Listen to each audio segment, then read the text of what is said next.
Howdy. I'm going to talk a little bit today about social media. Um, if anybody, or if you have had any sort of general knowledge of what's going on in the world with social media, whatever side you're on, left, center, left, right, whatever, you'll know you should be seeing that there has been an agenda with many social media companies that if you don't go with their agenda or what they're promoting and you go against it, you're censored.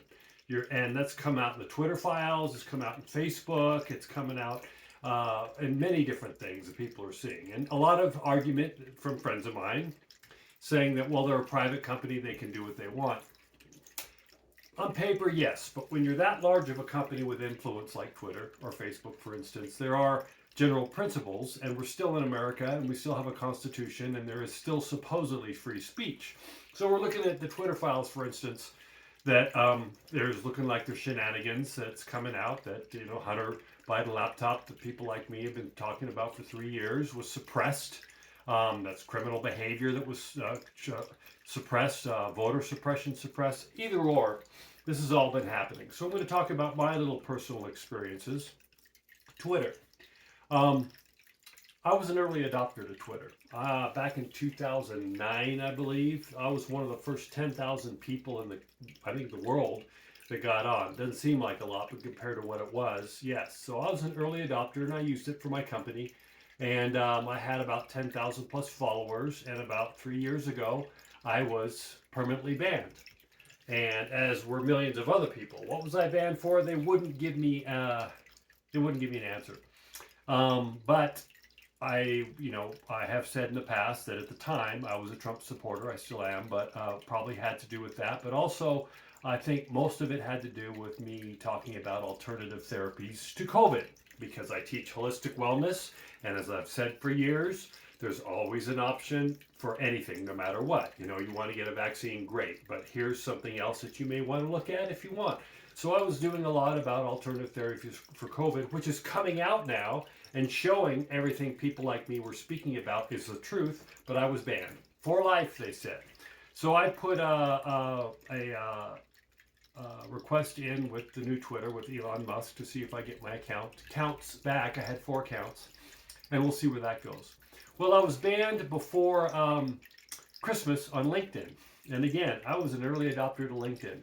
I didn't use it a lot for business. For looking for a job because I've always been an entrepreneur, but I did use it for my business for a while. And then I ended up using it as like a social media things to post my stuff like that. But I was wondering why I was banned. And I sometime in January, was on a letter writing campaign with LinkedIn powers that be. And I think one of the customer service people at LinkedIn sent me, and they probably shouldn't have. I don't think that I was inside information, but they sent me a page of why I was banned.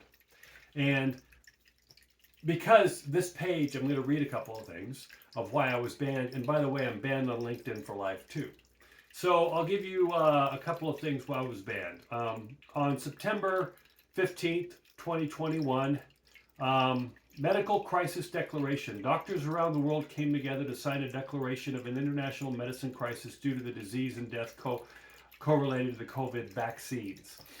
That's becoming common knowledge now. That was a strike against me. I posted up something from Dr. Ryan Cole, a famous pathologist out of Boise, Idaho, talking about truth and what's going on with the vaccines.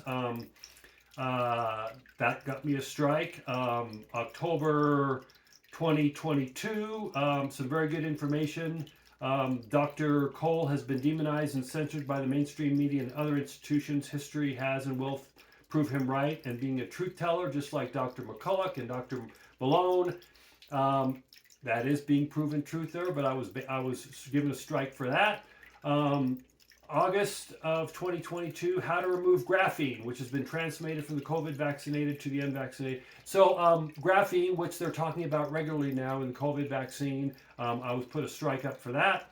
Another one, August of 2020, June of 2022, the COVID vaccines corrupt human blood. German scientists have confirmed the COVID vaccines.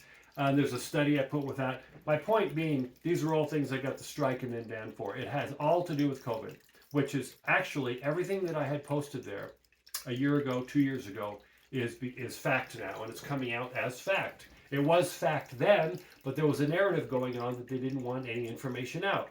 This is all happening. So I guess my point is, am I in the wrong? No, not at all. Can LinkedIn do what they want with me? Yeah, of course they can, you know. But there's a concerted effort on COVID, among other things, to basically hide the truth. So it can go into more criminal activities. Not what if, what's going to happen down the road when it's proven, and it's showing now, that many millions and millions of people lives could have been saved by alternative therapies to COVID, other than what was given out and shoved down the pipeline by the social media companies colluding together with the government. That's crimes against humanity. Each and every person that knowingly and willingly did this, from the local doctors to the social media people that ran the social media, to even the local media, your local towns all the way to the top, are going to be held responsible for this. This is big coming out. So the point is, I'm still fighting my little fight in my little corners of the world, and I'll continue as I always do. But I just kind of wanted to give a personal insight into why I was banned. This email I got from LinkedIn, by the way, I'm saving because a bunch of us are going into a class action lawsuit with them.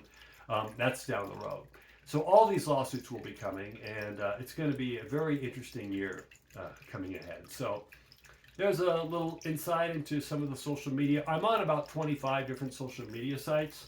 So it's like whack-a-mole. They can whack me down, but I come up on others. We're in World War III, and I've said this often. World War III was never going to be about bombs and bullets. It's about a war for our minds and souls. And that comes with psychological operations and pushing narratives and agendas through social media. It's all coming out, but many of us are aware of that, and we're fighting back. We'll see where it goes. Okay.